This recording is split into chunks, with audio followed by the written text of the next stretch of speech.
In the beginning, there was darkness, and then, bang, giving birth to an endless expanding existence of time, space, and matter. Every day, new discoveries are unlocking the mysterious, the mind-blowing, the deadly secrets of a place we call the universe. Warp speed, transporters, wormholes, and laser blasters. Science fiction concepts, but are they grounded in reality? Is there life out there? The answer is yes. Now, the next generation of physicists work to rewrite the cosmic rulebook. I can't necessarily limit myself by the physics we know today. And what seemed futuristic just decades ago may be coming soon to a planet near you. Someone traveling close to the speed of light can effectively jump into the future. Next stop, tomorrow. Arriving today as we explore the worlds of science fiction and science fact.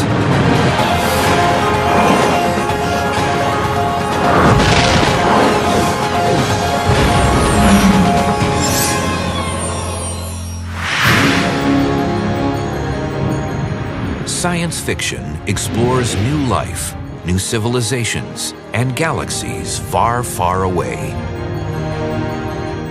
The fantastic future of flying cars and laser beams still seems like a shimmering mirage of a tomorrow that never came.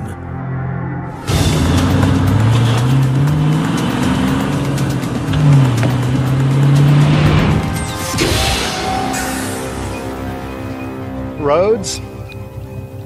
Where we're going, I think we'll still need some roads.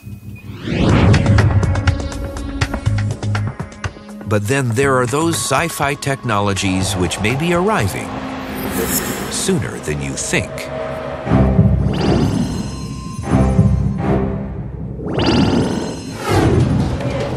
Running late for an appointment? Stuck in traffic? Science fiction has the answer for your transportation problems.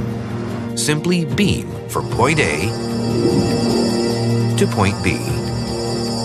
The Star Trek transporter is one of those things that any of us who do a lot of flying really wish would just please be invented. But then when you start thinking about the technologies required, it becomes a bit daunting. On Star Trek, as we've depicted it on the show, the transporter works by taking a person apart atom by atom, converting those atoms into a stream of energy, beaming that energy to the target location, and then reassembling all of those atoms that make up the person at the target location. As they're scanning the person, they're recording the positions of all the atoms, of all the electrons orbiting the atoms, of the spins of all of the electrons, the wave functions of all of the molecular structures in the body, how everything's vibrating, moving, the velocities. The amount of data is enormous. And somehow they're scanning all of it remotely, and then they're somehow taking and tearing that body apart. The amount of energy required to turn a human into pure energy would be far more than in the most powerful nuclear weapons that humans have ever made. The process itself would be destructive. To convert someone my size entirely to energy would be the equivalent 41 times the energy release of the largest nuclear weapon ever exploded on planet Earth. I mean, if you tried to transport me right now, you have to ask yourself. But what comes out the other side of a transporter beam? Is it you? Or a perfect quantum replica of you? Are they disassembling the person and reassembling them? Or are they disassembling the person, storing the information, and recreating the person from scratch? It's an interesting question. Does the transporter actually kill you and then create a clone, or does it somehow preserve you and transport you to another place? If you're going to say that you're disassembled atom by atom, converted into an energy stream, and then reassembled someplace else, I don't see how that's anything other than killing you and resurrecting you. It may be a device rooted in science fiction, but the real-world prospects for transporter technology attracted the attention of the U.S. military. The Air Force commissioned a study to investigate the future of matter transmission systems and, not surprisingly, found a number of roadblocks. Developing a working transporter is a tough nut. Among the biggest, a problem you may have struggled with on your home computer. Not enough hard drive space. Forget megabytes or gigabytes. The information created by a scan of just one person would generate billions of terabytes. One person would take roughly enough terabyte drives worth of storage to fill 500 million Empire State Buildings. And an implication of storing a person as data is, do you have to teleport them immediately? What if you dematerialize them, store the information, and save it for 50 years, 100 years, 5,000 years? From the point of view of that person, it becomes time travel. If hard drive capacities continue to improve at their present rate, a drive capable of handling the storage requirements may exist in about 200 to 300 years. A final barrier to creating a matter transporter is a fundamental property of quantum physics, known as Heisenberg's uncertainty principle. After the original Star Trek premiered, a lot of physicists questioned the transporter technology, and one of the biggest problems with it that they talked about was that it's really not possible to know with complete precision both the location and the momentum of an atom or a subatomic particle. In other words, the more you know where something is, the less you know how fast it's going, and vice versa. Take a picture of the merry-go-round. Well, you can certainly see where that merry-go-round is with respect to anything else that's nearby, but the things that are spinning on the merry-go-round are kind of blurred. If you're trying to reassemble the bits and pieces that make up a quantum image of a just dematerialized Captain Kirk, the last thing you want is Heisenberg's quantum uncertainty. In Star Trek: The Next Generation, one of our technical advisors, Mike Okuda, came up with the idea of this thing called the Heisenberg compensator, which is the component in the transporter that conveniently deals with that little problem. And I always thought that was a very clever solution to one of the biggest obstacles in building a transporter. The transporter would on occasion break down, and that was generally not good for the person being transported. If some data were lost during transport and you ended up without eyes or a brain or something, that would obviously be disastrous. You might lose a bit from your DNA, and while your body has DNA repair mechanisms, that repeated numerous times could lead to cancers, it could lead to deformities, it could lead to all sorts of maladies that you really probably wouldn't want to deal with. Massively huge supercomputers, Heisenberg compensators, quantum scanning, all part of science fiction. So how do we make it science fact? By getting a little spooky. Einstein famously called it spooky action at a distance. It's the bizarre world of quantum entanglement. Basically, two particles can interact in such a way that when they become separated, the state of one directly affects the state of the other. And using this property of entanglement, you can manipulate one location to change what's going on in the other location instantaneously. This is about the single freakiest thing to come out of quantum mechanics. There's no way for the information to travel from the one particle to the other. You can separate them by so much that even the speed of light doesn't allow the information to get from one point to the other when you make the measurement. There's probably 3 people on the entire planet that fully understand this concept, and the rest of us just look at the mathematics and get queasy. Plans are in the works to test the spooky action of entanglement by transmitting information between the ground and low Earth orbit. the first beaming up in human history.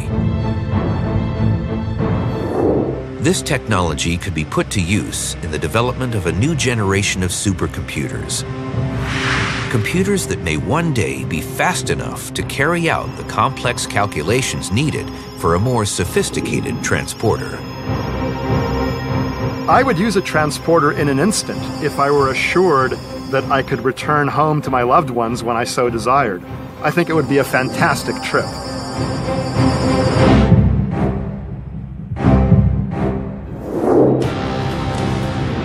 In J.J. Abrams' reboot of the Star Trek franchise, the villain used a science fiction staple in a whole new way, using a black hole as a weapon. I love the new Star Trek movie. I love the direction they've gone in, but the black hole just broke the part of my brain that likes physics.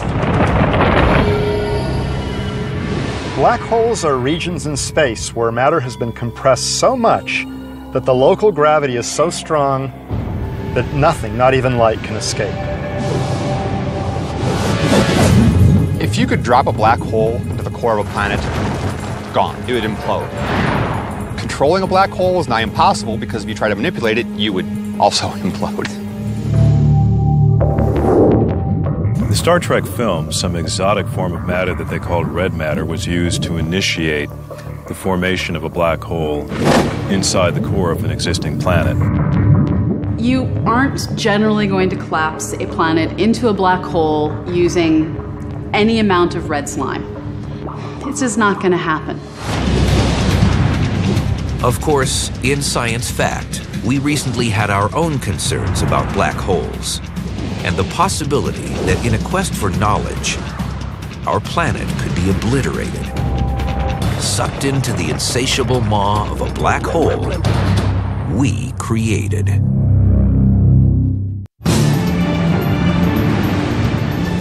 In science fiction, such as J.J. Abrams' first Star Trek movie, a black hole created at the center of a planet caused the on-screen deaths of 6 billion Vulcans.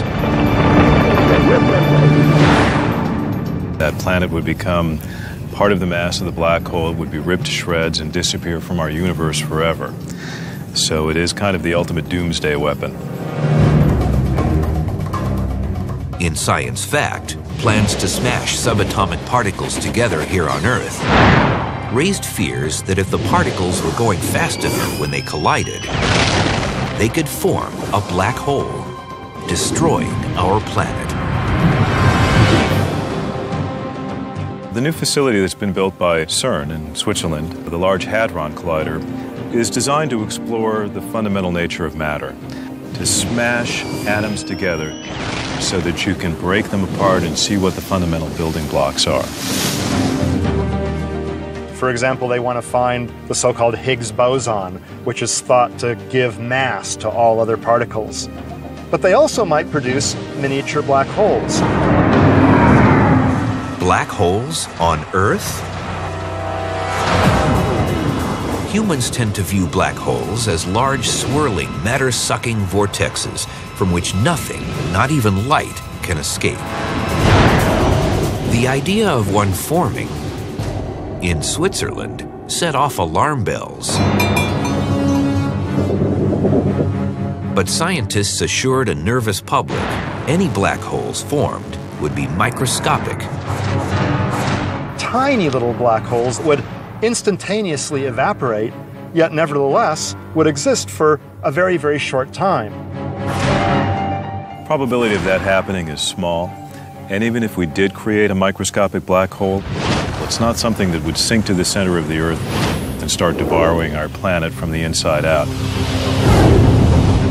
How does a black hole grow? Think of a paper stick going round and round on the inside of a cotton candy machine. As the stick gathers material, it grows bigger and bigger, just as a black hole does when it sucks in matter. But a microscopic black hole? The first thing that happens is it eats the stick. Very, very slowly. And in fact, In the course of a year, a hungry, angry little microscopic black hole might eat 100 protons.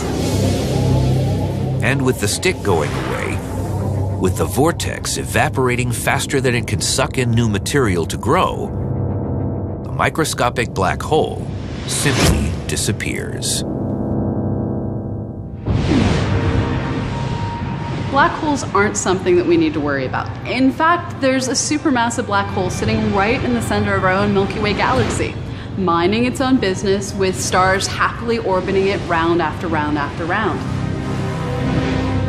You can actually see around the black holes in some of the nearby galaxies disks of material getting destroyed as it spirals in. And it gets so hot and so dense as it spirals in that it gives off massive amounts of light. If sci-fi writers want to make use of black holes as the bad guy, there is a scientifically accurate way to do so. One of the interesting plot devices that isn't used enough, in my opinion, is the black hole as destructor of the solar system. There could be some small black hole out there on a collision course with our solar system. And we wouldn't see it until it started to interact with the Oort cloud, the cloud of frozen stuff that comets come from in the outer solar system. It could just be on a collision course waiting to destroy our entire solar system, invisible until a few years away from the Earth's doom.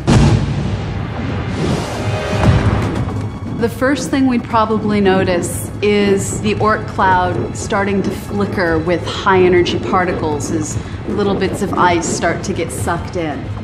Then we'd start to notice the outer solar system's orbits getting deformed. And then the amount of deformation of orbits would increase as our own planet Earth, depending on which side of the sun the black hole was coming in from, either started to get pulled toward the sun or pulled out from the sun, causing us to die either by fire or ice.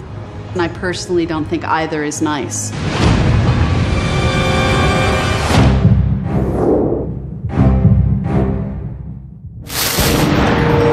The destruction of the Earth is a popular theme in science fiction, with threats to the planet's existence coming in many forms. Take the movie Armageddon. An asteroid the size of Texas is bearing down on our planet. In this disaster movie, it's the science which is the real disaster. I think any scientist will agree that Armageddon, oh my gosh. Science fiction, name only, a lot of fiction, not a lot of science. The way they depicted this asteroid that was going to impact the Earth and how they dealt with that threat by sending up a space shuttle and using nuclear devices was ridiculous. The problem with that is now instead of having one asteroid that's going to destroy one part of the planet, you have thousands and maybe millions of chunks of asteroid that are going to destroy large parts of the planet.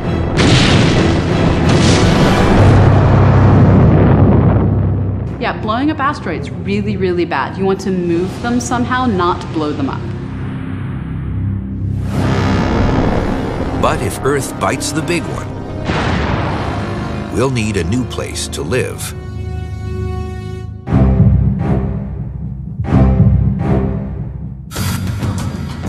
The idea of terraforming is you take a world like Mars that isn't currently capable of supporting life just walking around on its surface, and you alter the environment, you alter the planet itself in a way that allows human life to exist casually on the surface. Make Mars into a place where we can breathe without a spacesuit, where we can stand outside in our comfortable summer clothes and create a whole new world for us to live on. This would be a pretty phenomenal thing to do, but they think not impossible. A new planet in our solar system for humans to call home, just in case the Earth gets all used up.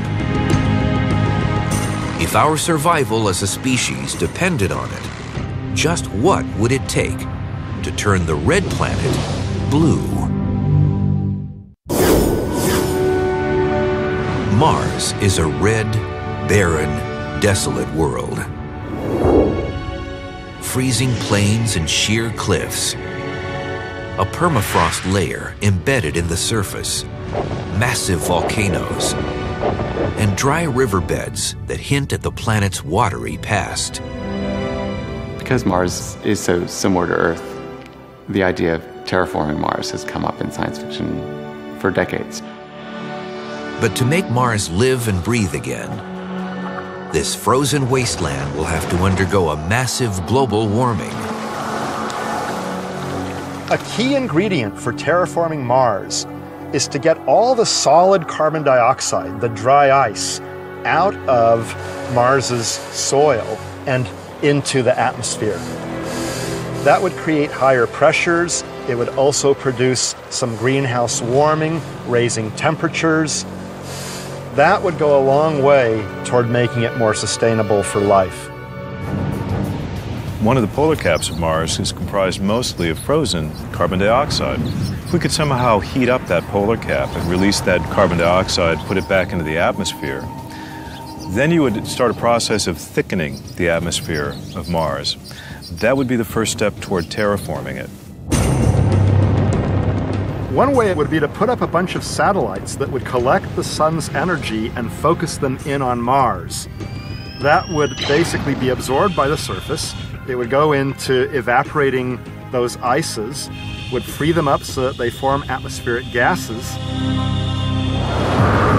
One could also put a bunch of dark material on the frozen polar ice caps of Mars.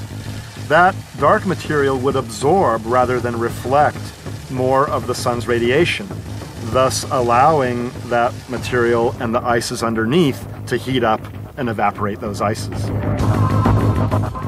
When terraforming Mars for human habitation, there's one key ingredient you can't overlook.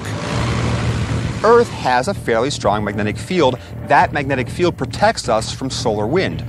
Charged particles streaming out from the sun are shunted around Earth by Earth's magnetic field. Mars doesn't have that. Anybody who tried to live on the surface would have their body, their mass constantly impinged upon by radiation from the sun. Taking a vacation trip to Mars is still science fiction.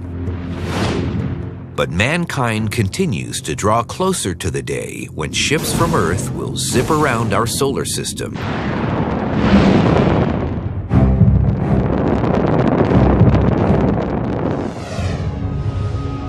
It's relatively easy to get around within our own solar system. 40 years ago, we traveled to the moon. We've sent spacecraft to all of the other planets in our solar system. The distances are measured in millions or billions of miles. That's local space travel. Interstellar travel is something much different. One of the very real problems that physics gives us is the limitation of the speed of light. When it comes to faster than light travel, traditionally, physicists have been speaking with one voice. No way, so say we all. But why is the speed of light a universal speed limit? That's what one of our viewers wanted to ask the universe. So they wrote to us on our website, why can't something travel faster than the speed of light? Well, a lot of people ask me that question. It's a favorite. You just can't get from here to there at a speed faster than that of light unless you're massless. One of the problems we have to figure out how to deal with is as we go faster, essentially our mass increases. And it takes more and more energy to increase our velocity. Only light, photons with no mass, can go at the speed of light. But anything that has mass would require an infinite amount of energy to get going that fast. It can't be done. It's impossible. In science fiction, this isn't a problem. Just invent some handy bit of futuristic tech to deal with it. What are dilithium crystals for? What aren't they for? Dilithium crystals make the warp engine go. That's all we need to say about it. There are various names that have been given to these kinds of technologies. Hyperdrive, superluminal drive, stargates. More and more, scientists who've grown up watching their heroes whiz around the galaxy seem unwilling to flatly dismiss the possibility of faster-than-light travel. A scientist named Miguel Alcubierre came up with a theoretical notion for a warp drive that would involve expanding space behind your starship and contracting it in front of your starship. And there was nothing in physics, in Einstein's theory or anybody else's, that says that space itself cannot stretch or be squeezed faster than the speed of light. In fact, we think that's exactly what happened when the universe was born. Space expanded much, much faster than the speed of light in the microseconds after the Big Bang, leading to the universe that we see around us today. So if you had enough energy, you could conceivably expand space behind you at 100 times the speed of light, squeeze space in front of you at 100 times the speed of light, and in effect be traveling at 100 times the speed of light, even though in your own little bubble of space, you're never traveling faster than the speed of light. When a real-life astronaut wants to get somewhere in a hurry, the options are rather limited. Most spacecraft today use liquid fuel and solid fuel. The space shuttle uses solid fuel boosters that are kind of like a big bottle rocket. Once you light them off, they're going. On the other hand, you also have chemical rockets. A very simple type would be liquid hydrogen and liquid oxygen. You just run them together, huge amount of energy. The byproduct's water, and a whole lot of heat. Now, the latest generation of deep space probes relies on entirely new technology, lifted straight from the pages of classic sci-fi stories. Ion drives.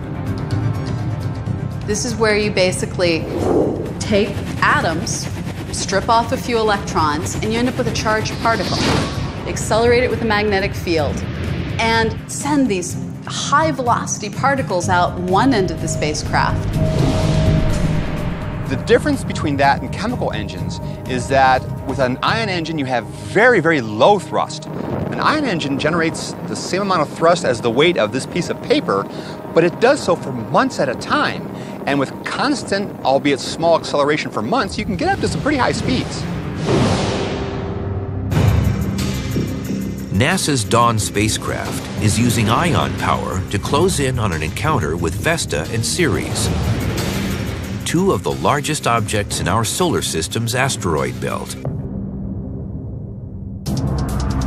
One of the things that makes ion drives so powerful is they have the most effective use of fuel. And in space, there's no friction. There's nothing to slow you down. And so all the energy used to accelerate these ions can go into forward velocity. And you can just keep, over huge periods of time, accelerating and accelerating and accelerating. Traditional chemical rockets burn fast, loud, and hot. Ion propulsion systems, on the other hand, are in it for the long haul. So ion drives are both science fiction and, today, science fact.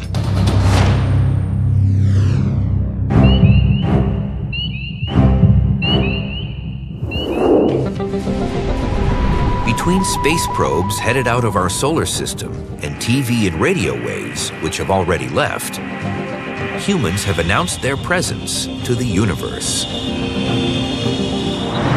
We have sent out missions with records containing the sounds of laughter and the beating of a heart, with anatomical diagrams of men and women. These are physical ambassadors that we've sent out among the stars. Carl Sagan asked the question many years ago, who speaks for Earth? Well, ultimately, I guess we all speak for Earth. And I wish we had been a little more circumspect or a little more thoughtful about the kinds of messages and ideas we're sending out into space with our radio and television programs. So far, our broadcasts have gone unanswered. But what if that changes? science fiction is filled with tales of what happens when aliens arrive among us. I think we're going to find life out there, definitely. And if that happens, do we stand any chance? Or are we destined to be wiped from existence, exterminated by an advanced alien intellect?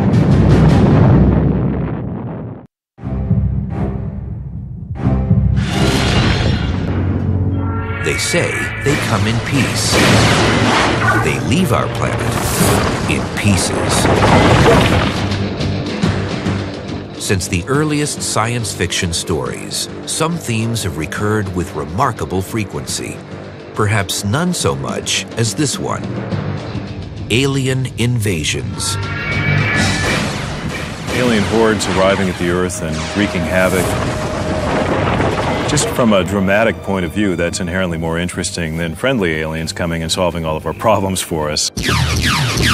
Things started with H.G. Wells and the War of the Worlds. And he wrote that novel as a kind of criticism of British colonialism at the time. The movie District 9 takes a look at how humanity is inherently suspicious and inherently, in many ways, racist against the things that we don't understand. And aliens, well, what do we not understand as much as we don't understand life on other worlds? Astronomers have long been trying to determine if there's a plausible scientific way to answer the age-old question, are we alone? How common is intelligent life in the universe? The Fermi paradox, named for a question first posed by physicist Enrico Fermi, attempts to illuminate a conundrum about extraterrestrial life. Intelligent life in the universe is common, then where are they? Well, if they're not here, probably not anywhere. So I think either we're unique, which is in and of itself kind of astonishing, or intelligent life like us is just not that common. Well, the question can be reversed. Why haven't they detected us? And we understand that fairly well. What would broadcast our existence to the rest of the universe is our radio emissions. And we've really been broadcasting in any reasonable amount since about the 1920s. So that means that our emissions, which radiate outwards at the speed of light, have reached about 90 light years. So we have a sphere of 90 light years in radius of planets and stars, civilizations that could detect us. That's not very big. Our galaxy is 100,000 light years from end to end. So if there were hundreds, thousands of civilizations out there, it might be that only one or two have been able to detect us in the time we've been broadcasting. And they may not have had time to send a hello message back. Another possible problem, loss of signal. As radio waves spread out from Earth, they fall off in intensity, eventually blending into the cosmic background. If someone on another planet is going to hear our transmissions, they might have to be relatively close. So how many civilizations might be tuning into our radio shows and reruns? That's a question astronomer Frank Drake famously tried to answer. About 50 years ago, Frank Drake, a radio astronomer, was considering the possibility for life in the universe, and he launched the first SETI program, the first attempt to use a radio telescope to listen for signals from other stars. So Drake was wondering, well, what are my chances of success here? How many civilizations might there be in our galaxy? So, like any good astronomer, he did a little back-of-the-envelope calculation, and he created an equation that basically said, all right, here's how we calculate the number of civilizations in our galaxy. How many stars are there in our galaxy that are capable of having planets that are like the Earth? How many of those stars do have planets like Earth? On how many of those Earth-like planets did life actually develop, and so on. If you're an optimist, you find that there are lots and lots of intelligent communicating civilizations in our Milky Way galaxy. If you're a pessimist, however, you can easily find that only 1 in a million galaxies, like ours, might have intelligence. So if you're a pessimist, we may well be the only ones in our Milky Way galaxy. If a massive and malevolent alien force heads our way, What is Earth's best defense? One of the things that saves us is space travel is slow. We'll have warning that they're coming. We'll see them with probably many days warning as they pass through the solar system, looking like another giant asteroid or comet coming in from the outer solar system. As they get here, the question is, what do they do? Are they really the Independence Day aliens that come in and sit over our major cities and threaten all life as we know it? Or do they simply land and offer us their books and their medicine?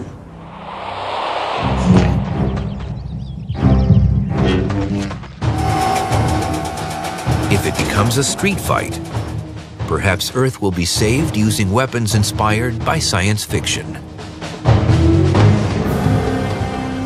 From Luke Skywalker's elegant lightsaber to the laser guns used in 1,000 Saturday matinees, there's no shortage of handheld weapons in sci-fi.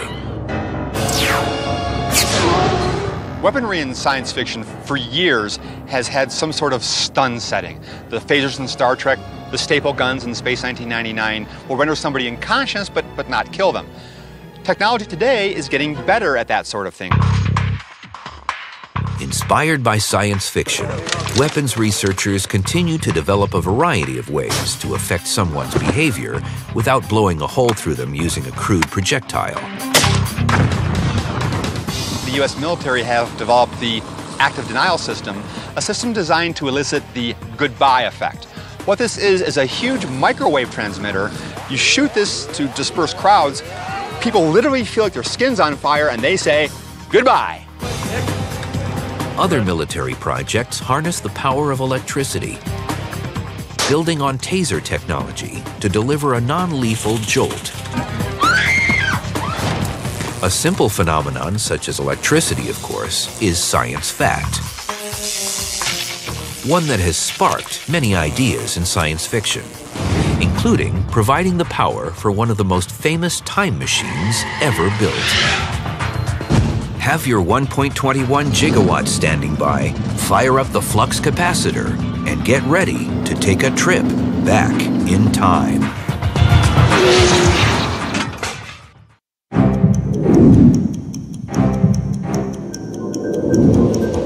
Time travel.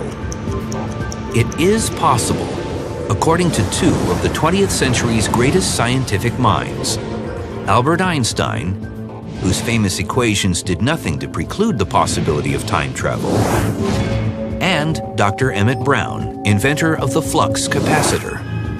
The big difference? Einstein's time machine only goes in one direction and is supported by mounds of scientific evidence. We know from special relativity and general relativity that time travel is absolutely possible. Time travel to the future.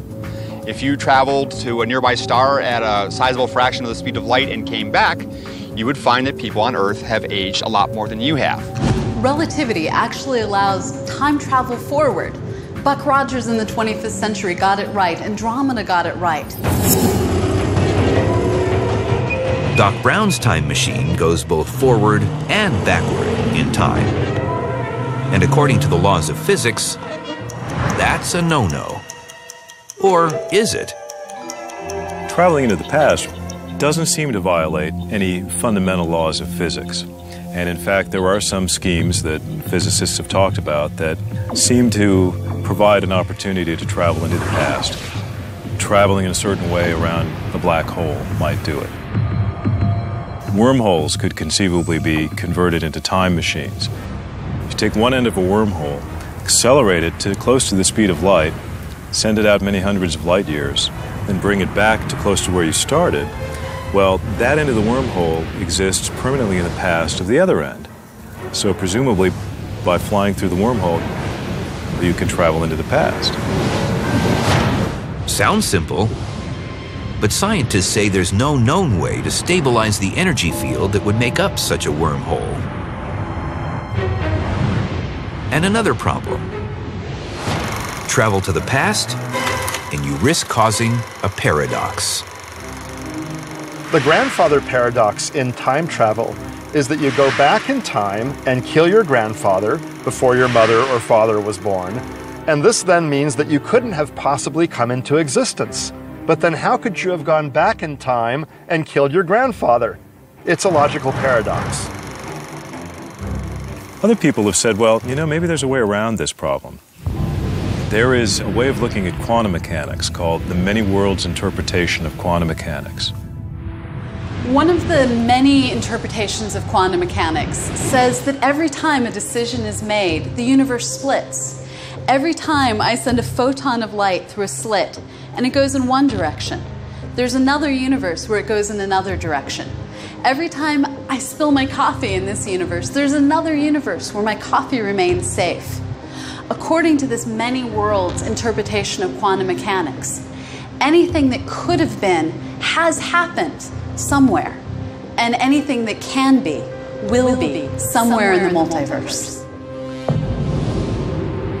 And so there are literally countless universes splitting off from our own every second of every day of every year. And if that's the case, then people argue that, well, traveling back in time, you could go back and kill your grandfather, and you'd still be alive. Well, how is that? Well, you just traveled into a different universe. If time travel is possible, one thing is certain. It's going to take a lot of energy. In Back to the Future, Doc achieves time travel when he gets his DeLorean powered up with 1.21 gigawatts and achieves a speed of 88 miles per hour. That's all just complete fantasy. The actual energy required for travel backwards in time, that is, travel faster than the speed of light, is infinite, or even more than infinite from what we can tell, or requires some sort of a wormhole or other passage, shortcut through the universe. 1.21 gigawatts just isn't going to do it. 88 miles an hour just isn't going to do it. Sometimes movie science trumps science. What is a flux capacitor and how does it work? I have no idea whatsoever. The Back to the Future trilogy also shows flying cars speeding down aerial highways in the now not so far off year of 2015. Many tales of science fiction miss the mark when it comes to predicting the future. One of the amazing things about going back and looking at old sci-fi is people never really imagined how integral a part of our lives computers would become, how all of us would have our own handheld devices, our own laptops, our own desktops, and everything we do would, in many ways, be mediated through the technology. Even small children now have their own laptops in many cases. And you don't see this in the sci-fi. But in other ways, the distinctions between the worlds of science fiction and science fact are becoming more and more blurred with each passing year. After all, Kirk and Spock aren't the only ones with a pocket-sized communications device that can connect you with anyone else on the planet. Bormanis to Grazer, come in. Under the topic of communications technology, excuse me. Not now, Andre, I'm busy. Communications is a place where science has outpaced science fiction. The cell phone that flip open like the original communicator actually have more options than the communicator did. I mean, did you ever see Mr. Spock playing Tetris? Did you ever see Captain Kirk interrupted by a text message? No. Science trumps science fiction. Who'd have thought it? What seemed miraculous 40 years ago is carried around in our pockets today. Science fiction is the dreaming side of science. It's the imagination.